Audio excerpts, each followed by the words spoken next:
اور جن کو یہ سمجھتے ہیں کہ وہ لاز جو ہیں فالو کرتے ہیں، وہاں پر کچھ ہیومن رائٹس ہیں، ان کنٹریز کی سچویشن کچھ اچھی ہے، تو ان کو سیف تھرڈ کنٹریز کنسیڈر کیا جا سکتا ہے. جیسے کہ اس میں مختلف قسم کی ایسی کنٹریز ہیں جو یورپین یونین کا پارٹ بننا چاہتی ہیں، وہ کنٹریز بھی سیف تھرڈ کنٹریز کنسیڈر کی جا سکتی ہیں. ٹرکی بھی ایک سیف کنٹری کنسیڈر کیا جا سکتا ہے. اس طرح کے جو مختلف قسم کے کنٹریز ہیں جو یورپین یونین سمجھے گی کہ وہ سیف تھرڈ کنٹریز ہیں، تو وہاں سے جو بھی گزر کے آئے گا، فار ایگزامپل کوئی بندہ اگر پاکستان سے چلا ہے تو وہ سیف تھرڈ کنٹری ٹرکی سے ہو کے یورپ میں آ رہا ہے، تو یہاں پر اس کی اپلیکیشن کو آؤٹ رائٹ ریجیکٹ کر دیا جائے گا. اس کی اسائلم اپلیکیشن کو بالکل مانا ہی ریسیو ہی نہیں کیا جائے گا. تو اس میں یہ بات کر رہی ہیں یورپین یونین، یہ کہہ رہے ہیں The safe third country concept allows EU member states to reject an asylum application as inadmissible. اب جو سیف تھرڈ کنٹری سے آئے گا جو بھی بندہ، فار ایگزامپل پاکستان سے ٹرکی پہنچا اور ٹرکی سے ادھر آیا، اور اگر یورپین یونین ٹرکی کو ایک سیف تھرڈ کنٹری سمجھتی ہے، تو وہاں سے آنے کے بعد اگر آپ نے یہاں پر اسائلم اپلیکیشن اپلائی کی ہے آئرلینڈ میں، تو رائٹ اوے آپ کی اپلیکیشن کو بغیر آپ کے کانٹینٹس کو دیکھے کہ آپ کا مسئلہ کیا ہے، اس کو ریجیکٹ کر دیا جائے گا. تو اس ریجیکشن کے خلاف آپ کے پاس جو اپیل کا حق ہے، an applicant who appeals against an inadmissibility decision based on the safe third country concept will no longer have an automatic right to remain in the EU.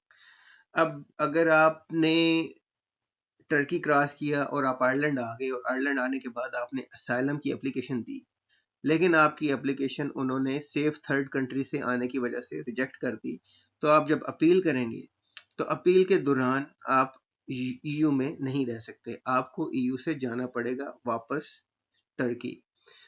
یہ کنسیپٹ ہے. آپ کی اپیل کے ڈیسیژن کے time یا آپ کی appeal کے پروسیجر کے دوران آپ ای یو میں نہیں رہیں گے.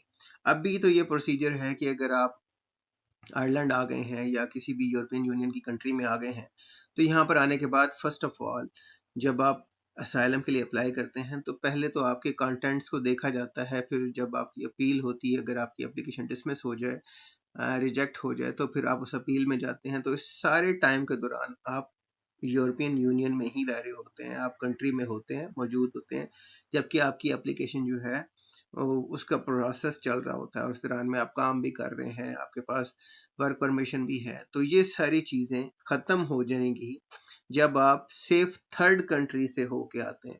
اب سیف تھرڈ کنٹری کوئی بھی ہو سکتی ہے. اگر آپ فار ایگزامپل اگر یورپین یونین سمجھتی ہے کہ میکیڈونیا جو ہے وہ ایک سیف کنٹری ہے، وہاں سے آنے کے بعد، یا اگر یہ سمجھتے ہیں کہ یورپین یونین کی جتنی بھی کینڈیڈیٹ کنٹریز ہیں، آئی پرزیوم کہ وہ ساری کینڈیڈیٹ کنٹریز جو یورپین یونین کی کینڈیڈیٹ کنٹریز ہیں، جو بننا چاہتی ہیں یا یورپین یونین کا پارٹ بننا چاہتی ہیں، وہ سیف کنٹریز کنسیڈر ہوں گی.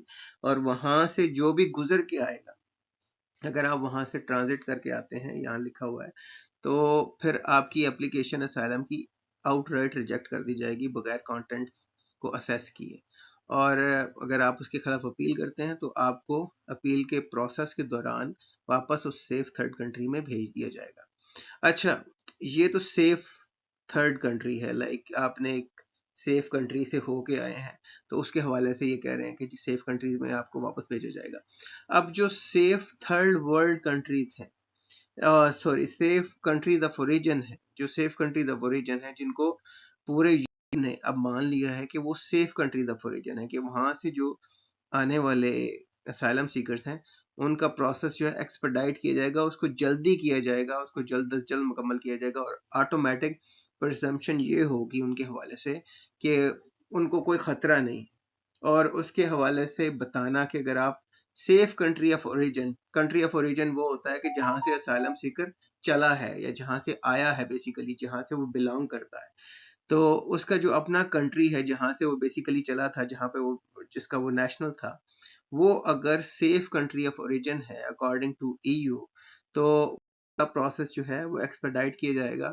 اور اس میں اسائلم سیکر کو پروو کرنا ہوگا کہ اسے خطرہ ہے، جبکہ پریزمپشن یا ایزمپشن یہ ہوگی یورپ میں کہ اسے کوئی خطرہ نہیں ہے وہاں پہ، اور یہ ایک فالس کلیم ہے اور اس کو ریجیکٹ کیا جائے گا۔ اب جو نئی لسٹ ہے جو پورے یورپ میں اس وقت ایکسیپٹ کی گئی ہے as a list of safe countries, وہ یہ ہے۔ اب یہ پورے یورپ میں یورپین یونین نے اس لسٹ کو اڈاپٹ کیا ہے۔ ان کنٹریز سے جو بھی لوگ اسائلم سیکرز آ رہے ہیں ان کے حوالے سے پرزمپشن یہ ہوگی یا ایزمپشن یہ ہوگی کہ یہ لوگ سیف کنٹری سے آ رہے ہیں اور ان کو کوئی خطرہ نہیں ہے، انلیس کہ آپ کوئی ایسے پروف دیں جس میں پتہ چلے کہ جی آپ کو کوئی اسپیشلی انڈیویجول سرکمسٹانسز کے تحت آپ کو خطرہ تھا۔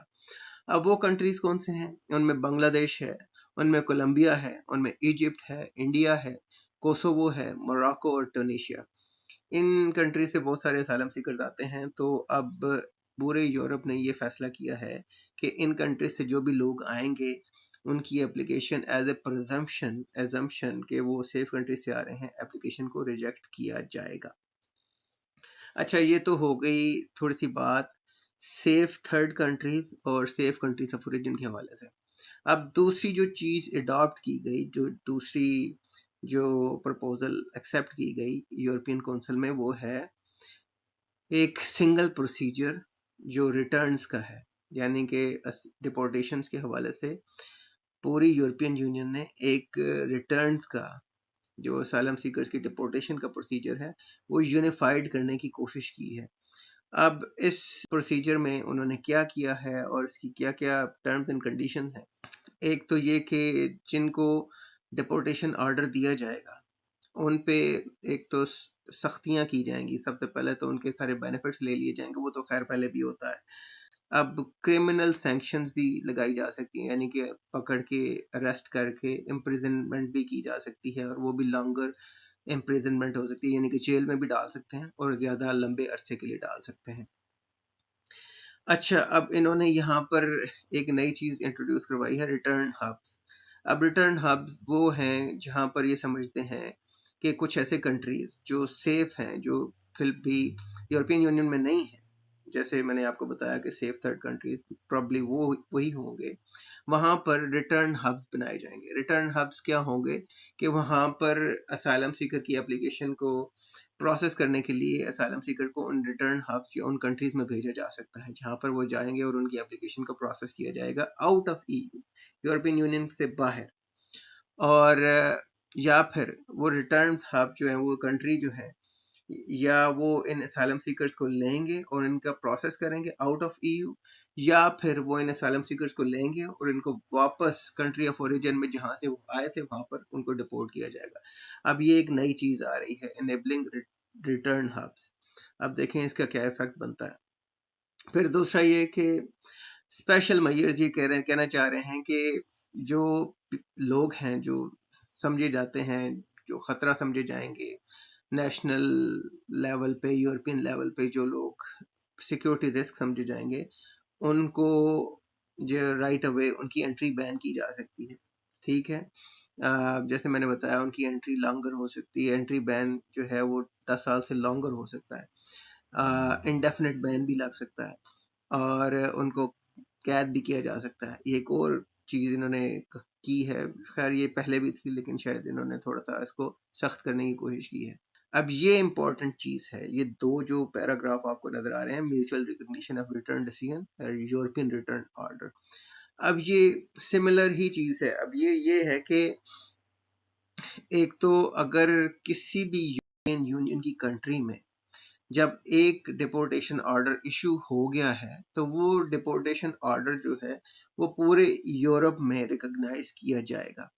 اب وہ ڈپورٹیشن آرڈر مثلا پہلے یہ ہوتا تھا کہ ایک ای یو کنٹری میں اگر ڈپورٹیشن آرڈر لگا ہے تو وہ اسائلم سیکر جو ہے وہ ایک کنٹری سے دوسرے کنٹری سے جا کے وہاں پر نئی اسائلم اپلیکیشن فائل کر دیتا تھا، تو وہ پھر نئے سرے سے پروسیس ہوتا تھا۔ تو اب یہ کرنا چاہ رہے ہیں کہ جو ایک کنٹری نے ڈپورٹیشن کا آرڈر دے دیا تو وہ دوسرا یورپین کنٹری ایکسیپٹ کرے گا۔ اب بھی انہوں نے اس کو مینڈیٹری نہیں کیا ہے، یعنی کہ ابھی یہ لازمی نہیں ہے دوسرے یو کنٹری کے لیے کہ اس کو ایکسیپٹ کرے، لیکن اب ریکگنیشن جو ہے وہ ضرور کی جائے گی کہ ہاں اس کو ریٹرن آرڈر ملا ہوا ہے، اس کو ڈپورٹیشن آرڈر ملا ہوا ہے ایک کنٹری سے، اور ابھی تک اس کو مینڈیٹری انہوں نے نہیں کیا کہ دوسری یورپین کنٹری جہاں پر اسائلم سیکر بھاگ کے آیا اس ڈپورٹیشن آرڈر کے بعد، وہ اس کے لیے ضروری نہیں ہے ابھی اس کو ایکسیپٹ کرنا، لیکن ریکگنائز وہ اس کو ضرور کریں گے کہ مان لیں گے کہ ہوا ہوا ہے۔ اب ہو سکتا ہے یہ لکھا ہوا یہاں پر کہ 2 سال کے بعد شاید اس کا ایفیکٹ جو ہے وہ اسیس کر کے شاید اس کو مینڈیٹری بھی کر دیں کچھ عرصے کے بعد. اب یہ European return order is almost the same thing کہ یورپین ریٹرن آرڈر اب یہ ہے کہ جو بھی کنٹری ایک ڈپورٹیشن آرڈر ایشو کرے گی وہ ایک فارم فل کرے گی اور وہ فارم جو ہے وہ شینجن انفارمیشن سسٹم میں ایڈ کرے گی جس فارم میں یہ لکھا ہوگا کہ اس بندے کے خلاف ایک ڈپورٹیشن آرڈر ایشو ہو گیا ہوا ہے تو اس کے اسائلم اپلیکیشن کو یا اس کے کیس کو کہیں بھی آپ ایکسیپٹ نہ کریں. تو یہ ERO جو ہے یورپین ریٹرن آرڈر یہ تمام یورپین یونین پہ مطلب ان کے سسٹم میں ایڈ ہو جائے گا اور کوئی بھی اسائلم سیکر جس کو ایک کنٹری سے ڈپورٹیشن آرڈر مل گیا ہے وہ پورے یورپین ریٹرن آرڈر کے طور پہ پورے شینجن سسٹم میں پورے شینجن زون میں ایک ڈپورٹی یا ایک ایسا بندہ تصور ہوگا کہ جس کو ڈپورٹیشن آرڈر دیا جا چکا ہے. سو وہ ایک کنٹری سے اگر دوسرے کنٹری بھی جاتا ہے تب بھی وہ ریٹرن آرڈر اس کے سر پہ رہے گا اور اسے پورے یورپین یونین سے یا پورے شینجن زون سے باہر جانا پڑے گا ایز اے ڈپورٹیشن. اور اب ایسا نہیں ہو سکتا کہ اسائلم سیکر جو ہے وہ ایک کنٹری سے دوسرے کنٹری میں جائے گا اور وہاں پر جا کے نئے سرے سے اسائلم اپلیکیشن اپلائی کر لے گا تو اس کا پروسیس نئے سرے سے شروع ہو جائے گا. یہ اس چیز کا انہوں نے سدباب کیا ہے. تو کافی سارے سٹیپس ہوئے ہیں, کافی ساری چیزیں ہو گئی ہیں. یورپین یونین اس وقت اسائلم سیکر کا جو انفلکس ہے وہ روکنے کی کوشش کر رہی ہے یا کرنا چاہ رہے ہیں. اس کی وجوہات بہت ساری ہیں. کرائم ریٹ ہے, بہت زیادہ ریپس ہیں, بہت زیادہ کلچرل ڈفرینسز ہیں, بہت ساری چیزیں ہیں جو اس کی وجوہات بن رہی ہیں. لیکن ابھی صرف بات کرنے کا مقصد یہ ہے, ان ساری چیزوں کو بتانے کا مقصد یہ ہے کہ اگر آپ اس وقت UK میں, یورپ میں آنا چاہ رہے ہیں یا آپ امریکہ بھی جانا چاہ رہے ہیں, آپ کو پتہ ہے وہاں پر بھی کیا صورتحال ہے, تو حالات اس وقت سازگار نہیں ہیں اسائلم سیکر کے لیے. اگر آپ لیگل مائیگریشن کر رہے ہیں تو جو لیگل مائیگریشن ہے وہ تو ہمیشہ چلے گی, وہ تو چلتی رہے گی. لیکن اسائلم سیکر کے طور پہ اگر آپ ان کنٹریز میں جا رہے ہیں تو آپ کو ان ساری چیزوں کو مد نظر رکھنا پڑے گا. یہ بالکل لیٹسٹ انفارمیشن تھی تو میں نے سوچا آپ لوگوں کے ساتھ شیئر کر دوں. باقی اپنا خیال رکھیے گا. Thank you very much. ملتے ہیں اگلی ویڈیو. اگر آپ مجھ سے فون کال پہ بات کرنا چاہتے ہیں تو ویڈیو کے نیچے دیے گئے لنک کے ذریعے سے آپ مجھ سے فون کال بک کر سکتے ہیں. اور اگر آپ کو میرا یوٹیوب کا کنٹینٹ پسند ہے تو آپ مجھے سپورٹ کر سکتے ہیں بائی می اے کافی یا پے پال کے ذریعے سے. ان کے لنکس بھی نیچے دیے گئے ہیں. Thank you very much.